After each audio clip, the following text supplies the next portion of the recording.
So I just realized that pretty much every time I was looking up at the camera, that was kind of being cut off right here. Sorry.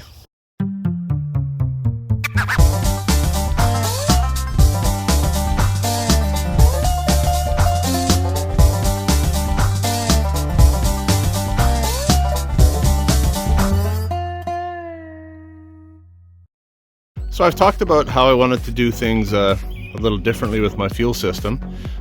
One of the things that I'm going to do, which isn't different, it's not an original idea, I've seen it done on numerous videos before, and that is to take my fuel pump, which is essentially just a little magnetic piston pump. Every time it receives an electronic pulse, it just goes tick, tick, tick, tick, and it sends a very precise metered dose of fuel to the heater.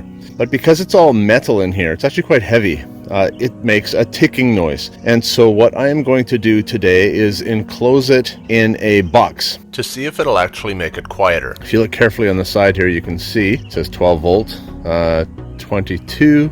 Not sure what that means. The answer you seek is actually quite simple. After applying the quantum physics, I have understood 22 to represent a derivation of 0.022 milliliters, which is very small.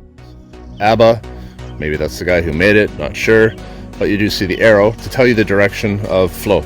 So it needs to be mounted at a, I believe it says 35 to 90 degree angle, so anywhere from about, if that's square, anywhere from about there to straight up and down would be fine.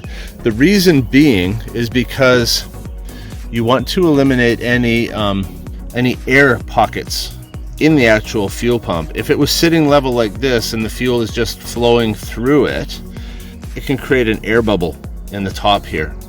And what that does is, because it's a little metal piston that's moving back and forth in here, if there's an air bubble, that means it's not getting lubricated where there's the cavitation, the air pocket is. So you'll wear your pump out really quickly. So by turning it at an angle, at a steep enough angle, the air bubble simply doesn't develop. And that's the whole reason behind that. So I want to enclose this in a box. I'm going to insulate it within that box. I'm going to suspend this inside the box, meaning there won't be anything solid connecting it to anything else, and suspended in the box with insulation around it. That will hopefully mute that ticking noise that this pump is going to make.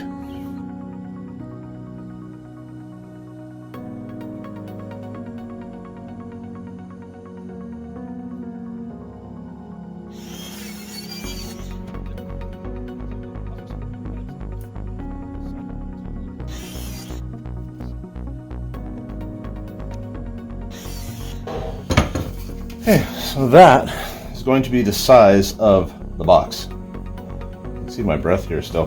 This is May. We're talking middle of May, west coast of British Columbia. It should be 20 degrees today and people swimming in swimming pools outside, but it is not.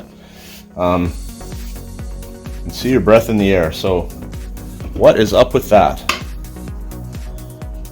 Okay, so I found it's actually like a medite or a particle board. It's super heavy, which means it's very dense, which means it'll work very well for a sound deadening application. So this is what I am going to use for building the rest of the box out of.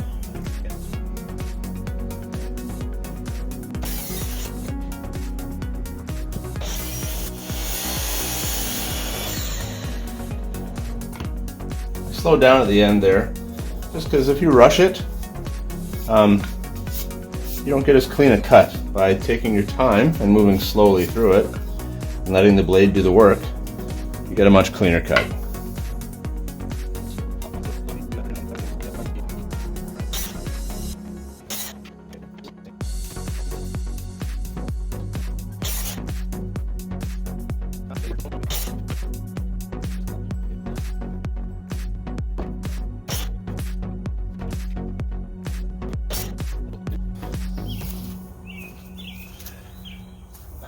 Now it'd be nice if I had the ability to clamp things together in such a way that I could just tighten all the clamps together and just throw in a few brad nails and call it a day, but I don't.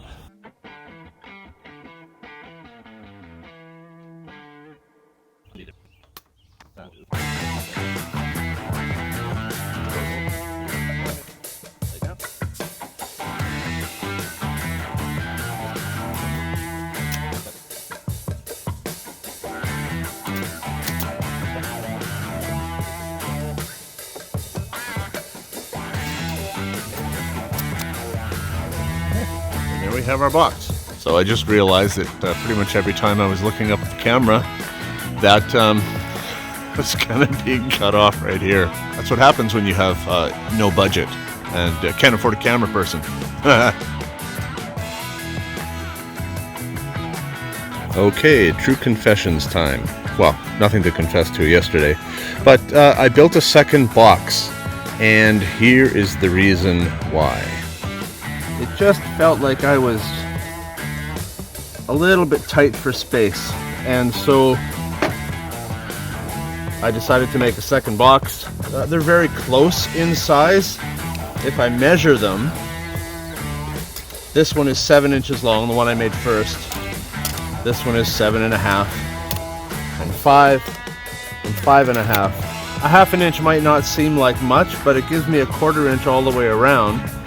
That just gives me that little bit of extra space that I felt I needed. So at the end of the day, this is made out of 3/4 inch metite. It is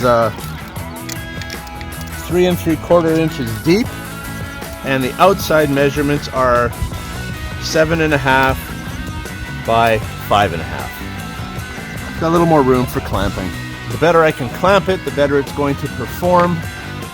Because there won't be any leaking. Okay, my next step is to drill a diagonal hole through the box. I need to go through both sides, bottom of here, top of here. And this stick might look like a weird thing here, but what I need is a sight line. And so standing here, it's easy to center this way, but to get the angle of the drill, I just needed something to sight along, and so that's why I'm doing what I'm doing. I can just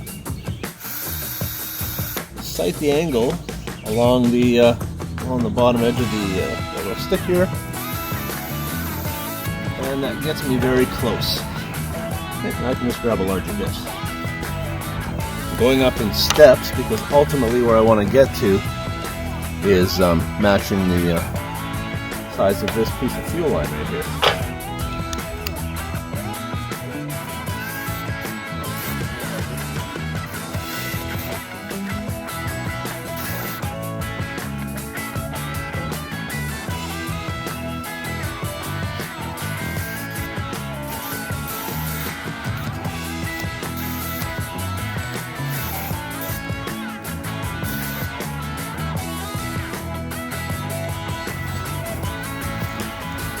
There, check that out.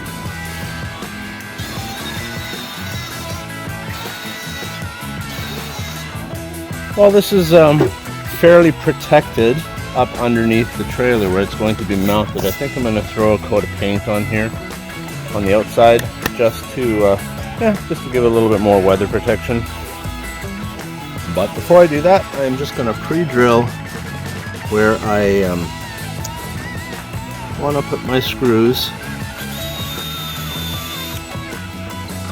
for attaching the faceplate or cover or lid.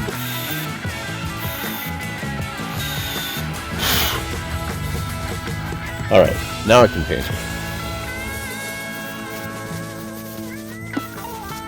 I'm basically just roughing up the surface a little bit so that the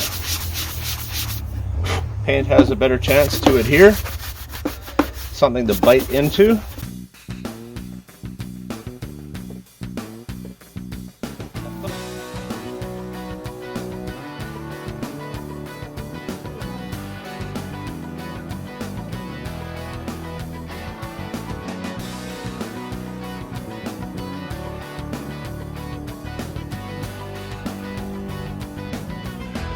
Okay, so the box is made, it's painted, and it's mounted.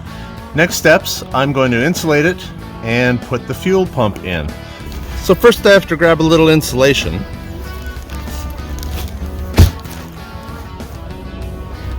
The type of insulation I've chosen is not a fiberglass insulation. It's actually made from rocks. It's Safe and Sound, it's called. It's a fire and soundproofing insulation. It's a very dense insulation. It's advertised as being fire resistant, sound absorbent, water repellent, and cuts with a serrated knife, just like Bryan Adams. This will be perfect for what I want to do. So here's my chunk right here. This stuff is actually so dense that I might not even be able to fit all of it inside the box. I was thinking I could probably just squish it in, but actually might not be able to. Now this is going to be a little bit tricky, and as I do this, I think you will begin to see very clearly why I needed to make the box just a little bit bigger, because I needed a little bit of maneuvering room in here in order to put my fuel line through the hole onto here and clamp it. But first I have to take about half of that insulation and stuff it against the back wall in here. Now what I've seen some other people do is use a sound deadening material. It's like a dense rubber material that they glue inside the box. I'm not going to do that, at least at this point. Perhaps I will in the future, but only if I find that this is still too noisy.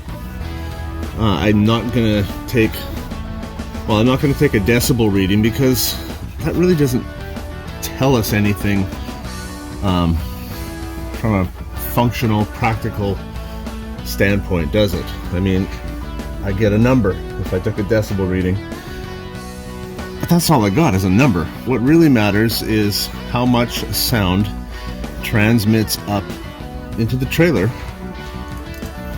when things are operating, right? When the heater is in use. And that's what really matters. If I find that I'm not happy with the amount of noise that resonates up into the actual camper itself when it's running, I can take the lid off, I can take the insulation out, I can line the box with additional sound deadening material, put the insulation back in, and even experiment with unbolting the box from the frame and suspending the actual box if necessary.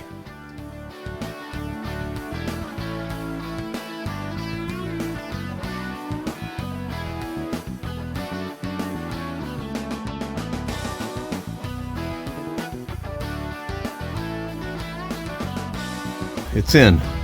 And this box isn't a new idea. I've seen it done before, but what I have not seen anyone do before is suspend the fuel pump by the actual rubber fuel line itself. I'm going to try this, being suspended by the fuel line. I think it should work because the rubber compound of the fuel line will help dampen any vibration that would otherwise be transmitted. It won't be like going through a solid object. So I'm going to give this a try. So now all that's left is to connect the wire. That's this one right here. I just need to, just going to file out a small little groove right here, and then plug that in, stuff that full of insulation, the rest of it, and put the lid on, and call it a day. And just to make life a little easier in lining up the holes, I actually drew an arrow on the back side of this to tell me which end is up.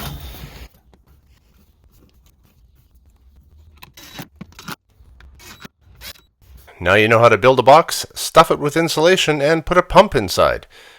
Come back next time when we fire up the heater and put it through its paces and actually see if the pump is quiet, or if we have to do something else. Thanks for watching.